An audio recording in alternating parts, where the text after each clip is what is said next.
Family, sit down. Grab your popcorn, your Bible, and your journal because today we're not playing. We got a letter from a sis who says she's in love with her boss. Okay, pause, because that's problem number one. But y'all, this man is married.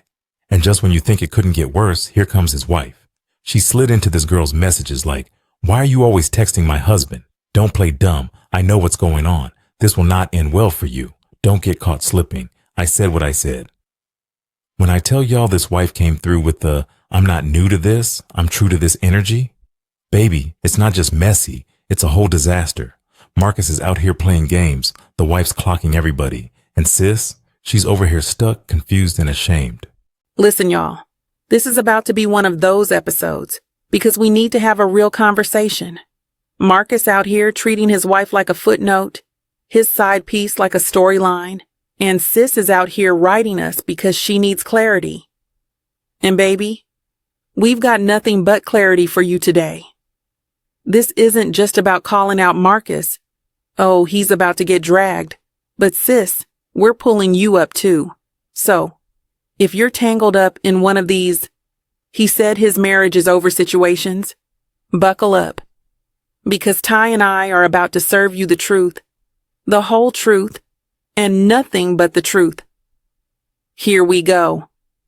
Dear Ty and Chanel, I never thought I'd be this woman. I always told myself I'd never be the other woman. But now, here I am, in love with my boss. His name is Marcus. Marcus is everything, successful, confident, and he makes me feel seen. It started small, compliments, late night texts. He told me he was unhappy at home, that he and his wife were just roommates. He said I was the first person to make him feel alive again. At first I resisted. I told him this wasn't right, but he kept pursuing me. He said he'd leave his wife soon, that he just needed time. I believed him. I thought we had something real. He's so good to me. He listens. He supports me at work, and he's always telling me how special I am. Then, last week, his wife sent me a text. It said, "Why are you always texting my husband? Don't play dumb. I know what's going on. I'm not slow. This will not end well for you. Don't get caught slipping. I said what I said." I panicked. I showed Marcus, and he told me to ignore her, that she's just bitter and trying to scare me. But now I feel ashamed. I don't know what to believe anymore. I love him, but am I being stupid? Am I the villain here? Please help me. Confused and in love with my boss. Marcus, my guy, what are you doing? What happened to standing 10 toes down as a man? You got a whole wife at home holding you down, and you out here playing games with somebody who doesn't even know the half of what's going on. You're out here making promises you can't keep, lying to 2 women and calling your wife bitter? Nah, bro, she's fed up.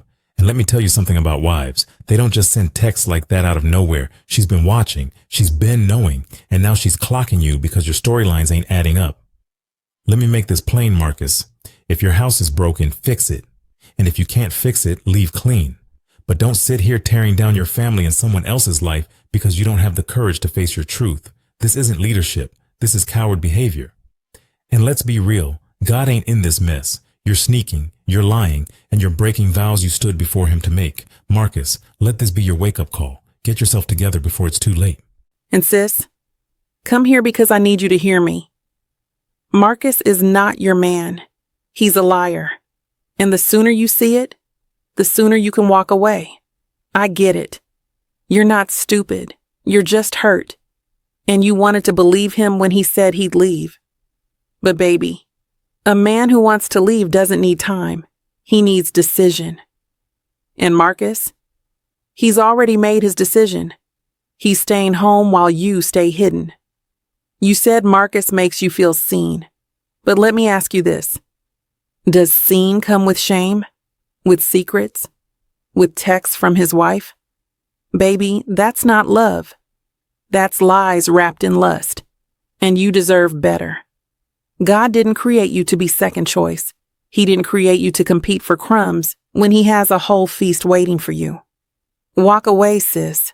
You'll never find the man God has for you while you're holding on to someone else's husband. Family, I'm about to say some things that might sting, but trust me, it's because I love you. Sis, this part is for you, and I need you to lean all the way in because I'm not sugarcoating a single word. Marcus is out here lying, sneaking, and telling you that you're the reason he feels alive again. But hear me when I say this. His lies are not your blessing. His brokenness is not your responsibility. You think you're building something real, but sis, all you're building is a foundation of sand that's going to crumble beneath you. God did not call you to be somebody's backup plan. He did not call you to live in the shadows of another woman's heartbreak. Let's make this crystal clear. God will never send you someone else's husband. That's not love, that's confusion. And the word says in 1 Corinthians 14, verse 33, for God is not the author of confusion, but of peace. Sis, you say you feel seen. But let me ask you this. If being seen comes with shame, if being loved comes with lies, if being wanted comes with worry, does that sound like love to you? That's not love, that's bondage. That's the enemy dressing up deception as affection. And I need you to hear me. God's love doesn't feel like a prison. God's love doesn't come with a text from his wife saying, don't get caught slipping. God's love is freedom. God's love is peace. God's love will never ask you to betray your values, your dignity, or another woman's heart to hold on to it. Sis, Marcus's marriage is not yours to fix. His lies are not yours to carry, and his confusion is not yours to solve. You're out here holding a man who ain't even holding himself together. And I know you didn't mean for it to get this far. You didn't wake up one day and say, I think I'll fall in love with someone who's unavailable. That's not who you are. But listen to me, sis. God loves you too much to leave you here. This isn't about shame. It's about freedom. God is holding out his hand to pull you out of this pit, but you've got to let go of Marcus's hand first. You can't hold on to lies and expect to walk into God's truth. Somebody watching this needs to hear me. You are worth more. You are worth more than sneaking around. You are worth more than crumbs disguised as love. You are worth more than being someone's midnight text when you were created to be someone's forever. Jeremiah 29 verse 11 says, for I know the plans I have for you, declares the Lord, plans to prosper you and not to harm you, plans to give you a hope and a future. But listen, sis, you can't step into that future while you're still tangled up in Marcus's mess. You're so busy holding on to his broken promises that you're blocking your blessings. God has better for you, but better can't find you when your hands are full of what doesn't belong to you. Sis, you need to let Marcus go. Cry if you need to, scream if you have to, but let him go. Because when you do, oh baby, God will step in and restore you in ways Marcus never could. God's love will heal your heart. God's love will remind you of your worth. And let me tell you something.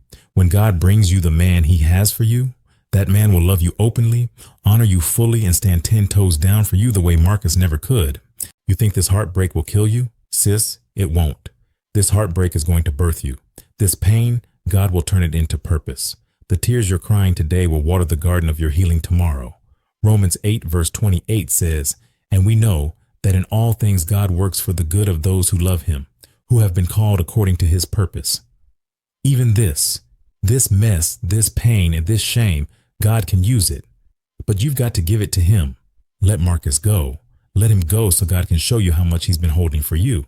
Sis, when you trust God, he'll give you love that doesn't break you, peace that doesn't confuse you, and a future that doesn't come with a text from somebody's wife saying, don't get caught slipping.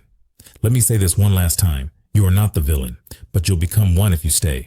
This isn't your battle. This isn't your burden, and this isn't your blessing. Walk away, because when you do, you'll find God waiting for you with open arms, ready to heal, restore, and love you like no man ever could. Sis, you are worth more than Marcus. You are worth more than this situation. And you are worth more because God says you are. Drop his hand and let God take yours. Family, if you're watching this, drop a let him go, sis, in the comments, because today we're claiming freedom. We're claiming healing, and we're claiming God's best. Marcus ain't it, but God's got you covered. I promise you he does. Look, sweetie, here's your plan. Block Marcus today. No goodbyes. No explanations. Just peace. Pray for healing. Let God mend what's broken in your heart. Find accountability. A friend, mentor, or pastor who will remind you of your worth. Focus on you.